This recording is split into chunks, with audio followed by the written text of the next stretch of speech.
Good morning mga kapakner, panibagong araw. Siyempre panibagong pitas na naman tayo. At mag-start na kami pumitas. Hey, dito kaya mo. Hindi mo naman abot eh.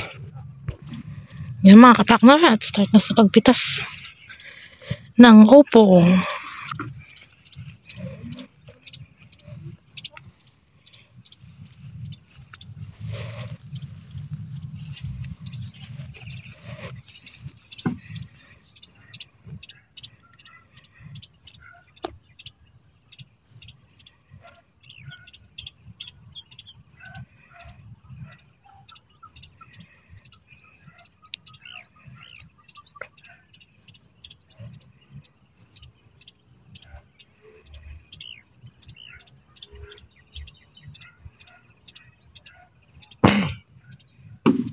Na dyan?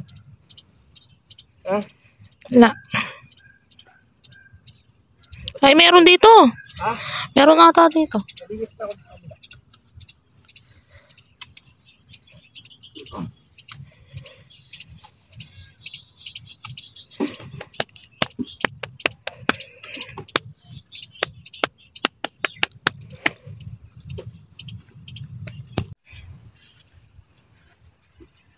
No way.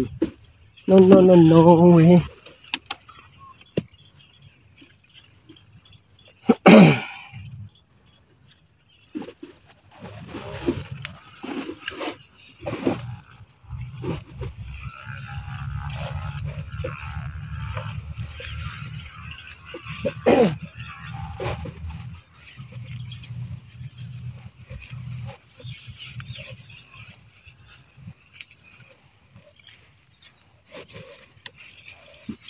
Pero yung kalaki. Yeah. Hindi pa.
Next.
Yan mga kapakner, yun nga yung napitas namin.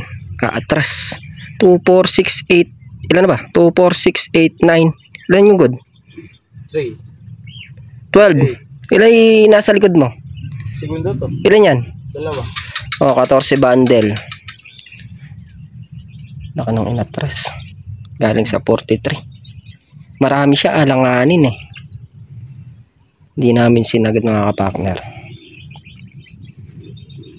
Ayun yung dalawa. Babalikan yung pinitas ko kasi nag-aalangan akong pitasin yung mga alanganin. Maraming alanganin ako iniwan doon sa may dulo. Babalikan nila. Ayan, malalaki daw. So yun nga mga kapakner, at tapos na ang pumitas. Ayan, nabundle na rin yung mga napitas. Ayan.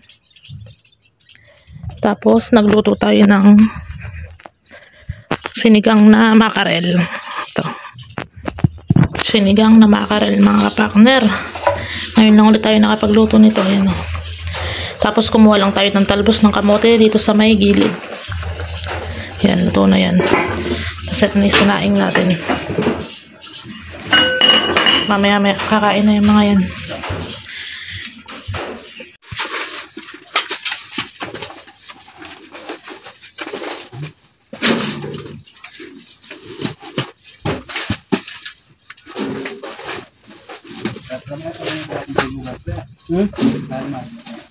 Alin? Ah, hindi nilulog ba yung mga inahin? Hindi nakakain ako sa mga inahin. May tali lang yata. Wala akong lubid isa. Wala akong isang lubid. Yung isa pinatali ko sa dalawa yun. Yung isa pinatali ko sa pintuan.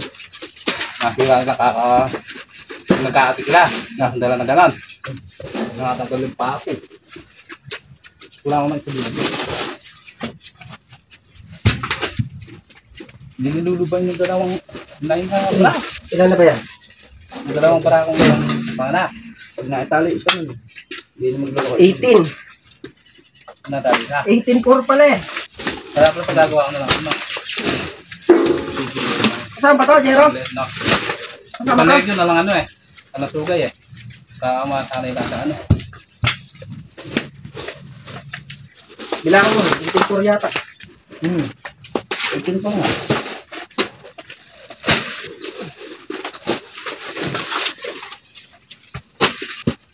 $18.20 pa. 18-4. Yung mga kapartner ha, tapos na nga mag-tenor. Bali, yun nga, naka-18 lang yung good natin. Tsaka 4 pala yung segunda. Medyo ano yung pitas natin ngayon, konti lang. Gawa ng Naulan. yung ibang bunga, nababakong. Hindi siya nagtutuloy. Kasi nga, dire-diretso yung ulan dito. Wala mga ano. Sana pagbigyan tayo mga 1 linggo man lang umaraw para gumanda uli yung bunga ng ating ano. Babakong yung iba. Tapos ito nga mga kapartner, itong isang grass cutter, binuo ni Katrops kanina. Tetestingin natin dito. Medyo maganda na siyang umandar kumpara doon sa dati. Ito lang na ano, ng Buya. buya. Spark plug mga kapartner. Medyo maganda na siyang humata kumpara doon sa dati na parang ano. Kaya pala gano'n ang andar, nalaglag yung sa ano ng karayom, inayos ni Katrops. Tetestingin natin sa tanim natin papaya, nililinis. Yan may. Ang laki na ng papaya mga kapartner. Tapos yung papaya natin to, naka-ready na rin. Kapag ka nalinis na namin tong balag na to, pwede pang kahit papaya lang, pwede natin ilera dito. Kasi papaya na lang talaga pwedeng itanim dyan. Sakto yung papaya natin pag nalinis namin to, siguro mga ganyan na. Maililipat natin dun. At mga kapartner, start na nga tayo mag-grass cutter doon. At mamaya pabibidyohan natin yung, ano, yung papaya pagka malinis na.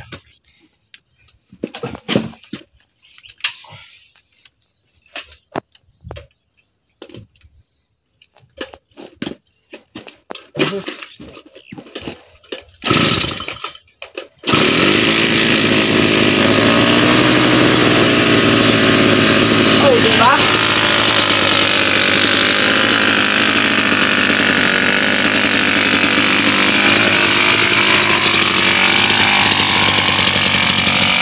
Ang bilis sumano ng mga ano, ayan mga kapartner, palilinis na rin yan. Gawa na gumagana na yung grass cutter.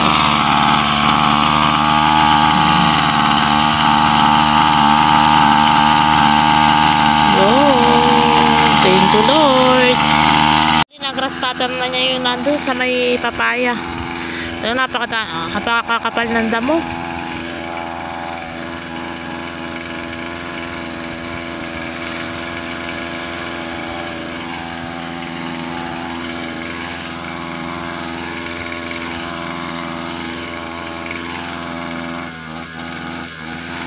Kailangan pinapagalit pa yung grass cutter.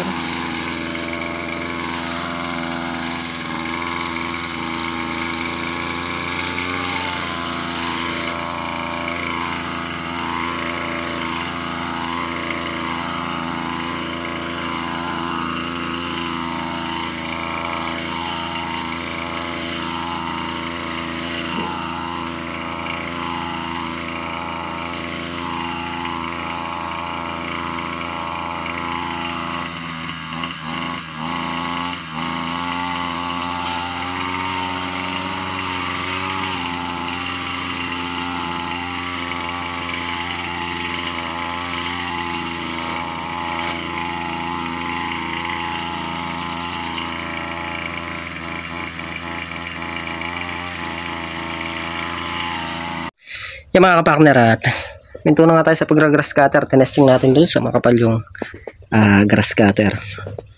Kahit paano ko, nakakaputol na siya.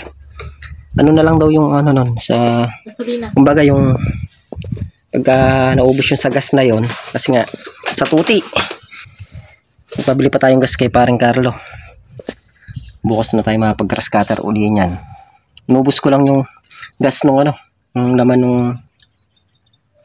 ng grass cutter kasi stock yun eh. Na medyo ano pa yung andar niya. Di pa ganun ka 100% na kaganda yung andar niya. Bukas natin matetesting kung ano. Kasi bukas paglusong asikasuhin ko yung daan ng upo. Tapos may pagitan ng kalamansi tsaka yung daan ng kabila ng kalamansi. Medyo makapal doon. I-trim natin para hindi nakakatakot dumaan kapag may pitas. Kagad tayo mo sa bukas. Bukas. Oh, pwede maaga. O, hintayin pa natin sa... Hindi, kahit maaga tayo, mag-grass cutter lang tayo. Lang tayo? Ako. Bali yun nga, na-grass cutter ko na yun sa may... Gawin na yun. Papaya. Sa may papaya. Yan. Sample pa lang yung, kumbaga, pinaiinit pa lang natin yung grass cutter. Hindi pa talaga, ano, tsaka natin pakakalinis yan kapag okay na talaga yung grass cutter. Pero sa ngayon, nagagamit na natin. Tapos yung sa harapan doon medyo makapal na rin. Yung grass cutter ko rin para pag dumadaan kami hindi nakakaano. Yung papaya natin nakakatuwa. Ang lalaki na. Nandyan. Magpupuro papaya yan. Daming papaya niyan. Pagka nagsitubuan yung tinanim natin doon, siguro yung nakalusot doon mga nasa 50 puno na. Papaya. Papaya.